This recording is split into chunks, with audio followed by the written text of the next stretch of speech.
doivent encore apprendre à mieux travailler ensemble. And I think Liz Mai, is she here?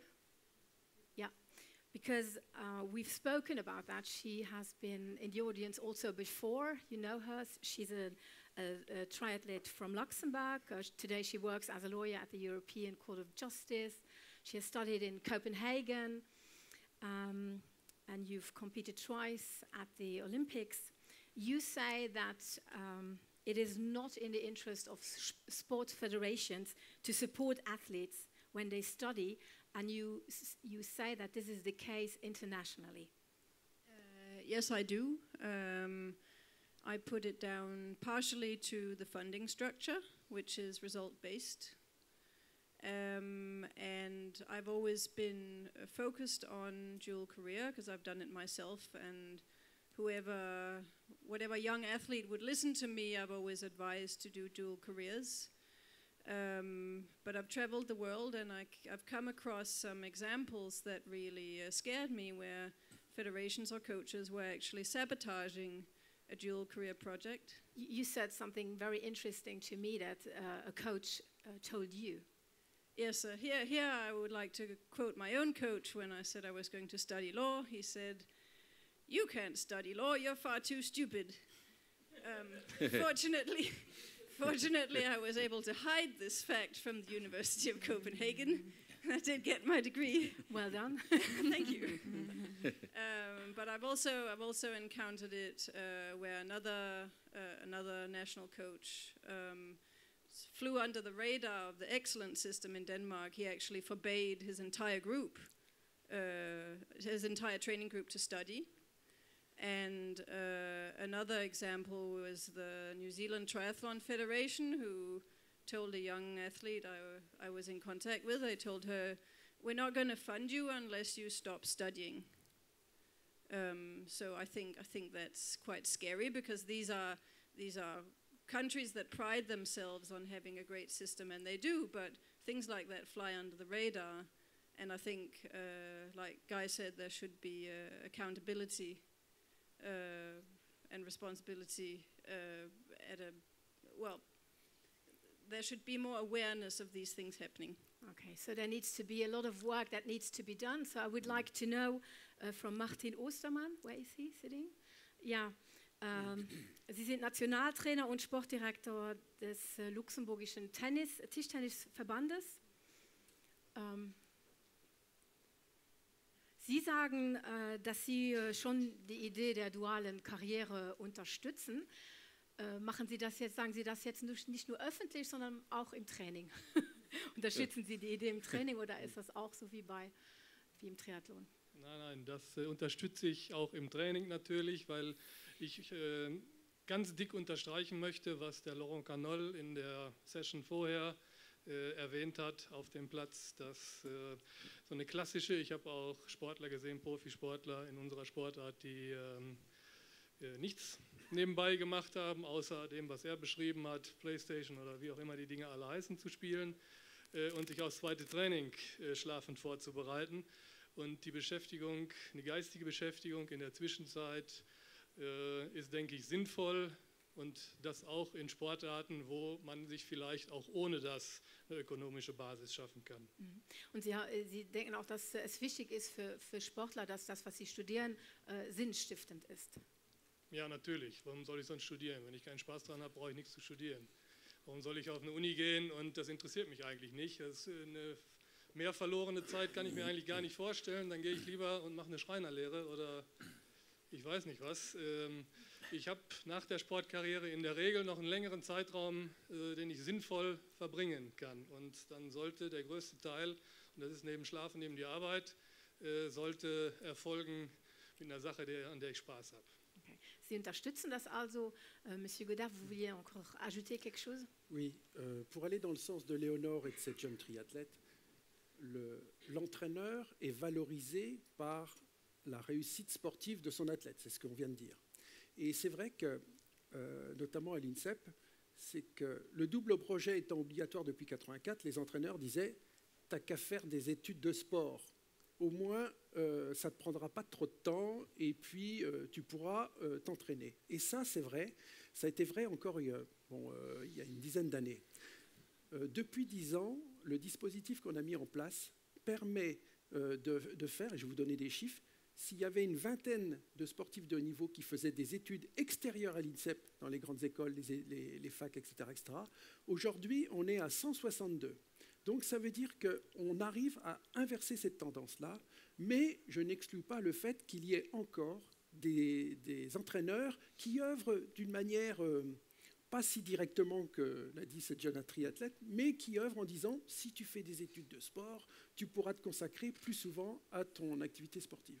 Nous œuvrons et nous essayons d'œuvrer avec eux pour inverser cette chose-là, qui nous semble pas bonne. Monsieur Criquet, vous voulez réagir à cela? Oui, moi j'ai eu l'expérience exactement inverse. Je voulais faire des études scientifiques et comme je n'étais pas encadré suffisamment, je pense, j'ai cherché mon université suivant le contrat de football que j'ai eu.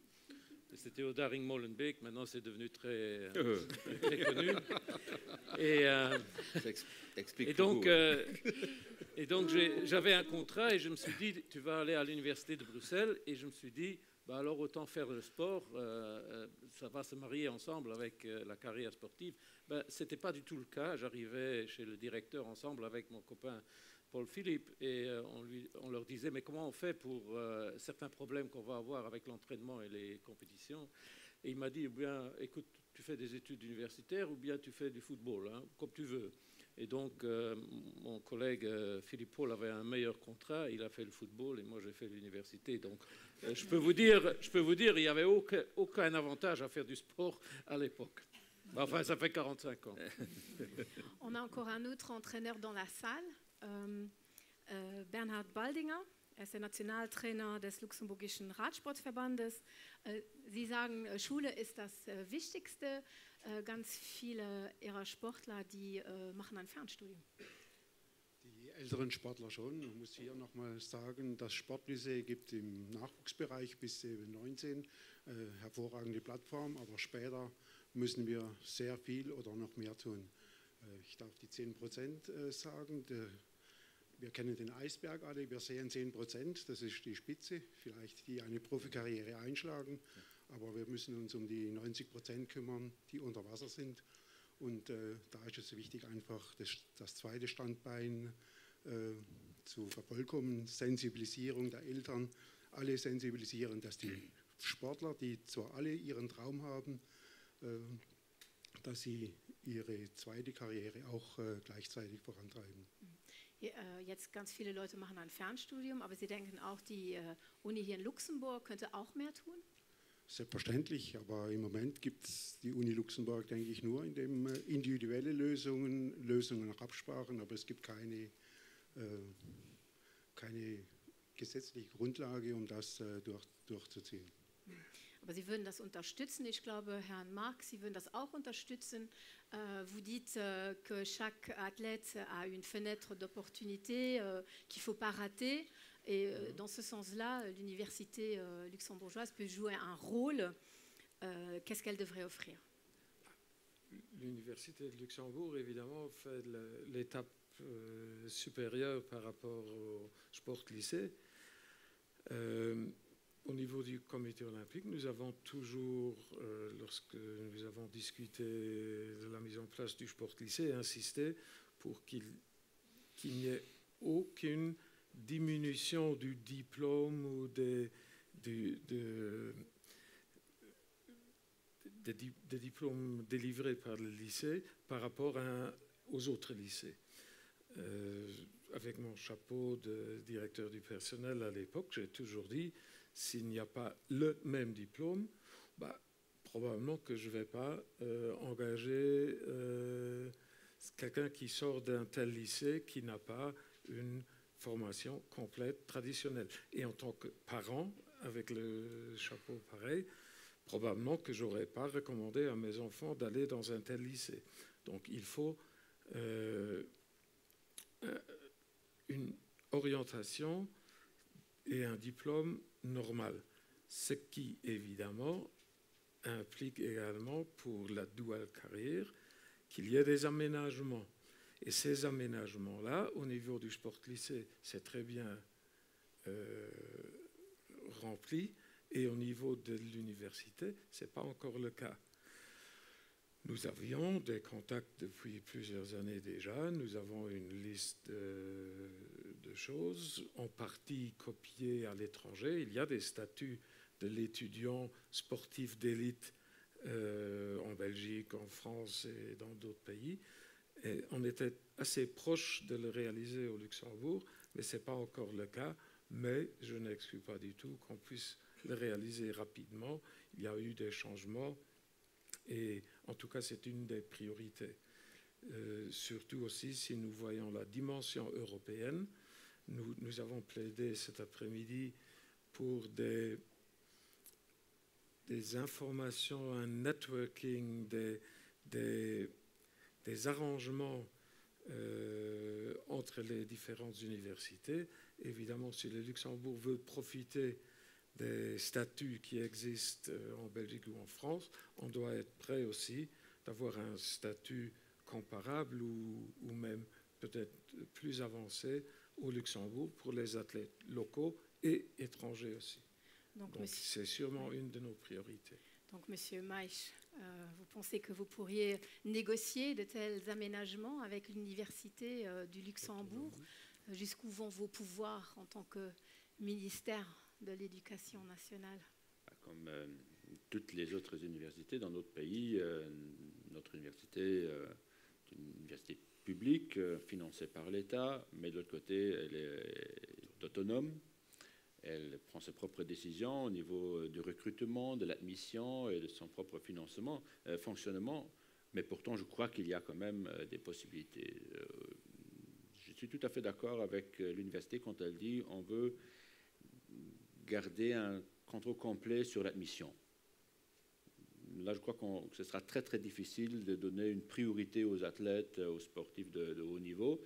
Mais je suis également très en accord avec le monde sportif qui dit qu'il faut quand même sortir de la logique de chaque fois trouver des arrangements individuels au niveau d'une faculté, au niveau des cours d'un certain professeur, ce qui se fait très souvent. Parfois, c'est possible, parfois, ce ne l'est pas. Je crois qu'il faut, si on veut vraiment encourager les jeunes, leur donner une certaine garantie. Parce qu'un arrangement individuel, ça peut durer une année, mais on n'a pas la garantie que ça va se poursuivre l'année prochaine ou tout au long de ses études.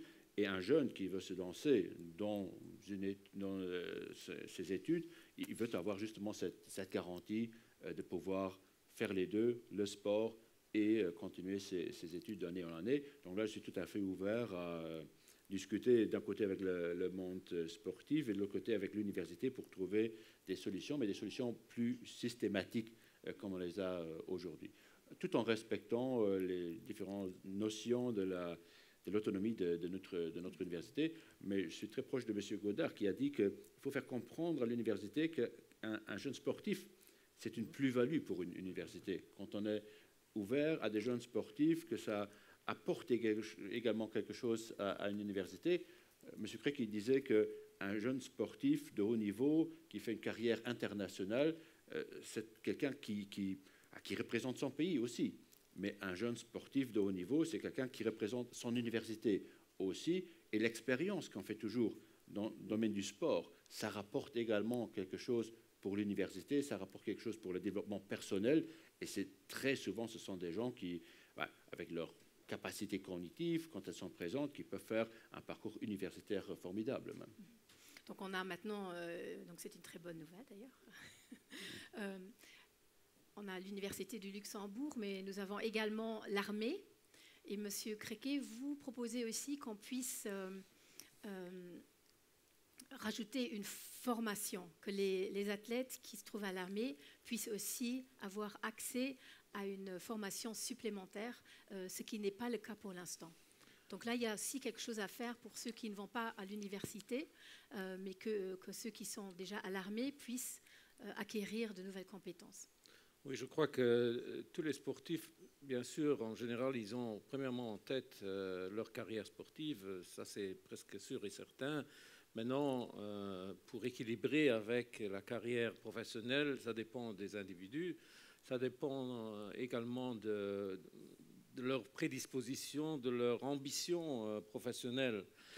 Et je trouve, pour le moment, je crois qu'à l'université, on peut faire des choses, on peut faire au niveau du lycée sportif, mais il y a toute une série de gens qui peut-être ne vont pas aller jusqu'au bac.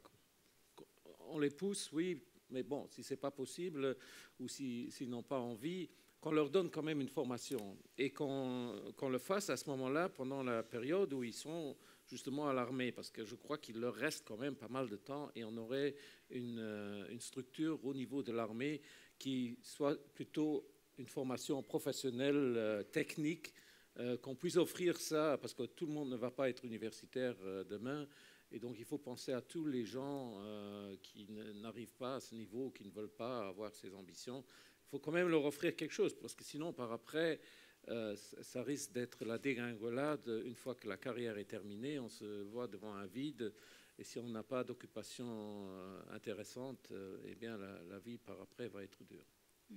Et je crois que M. Schneider, vous soutenez cette idée, même si on doit changer la loi pour cela.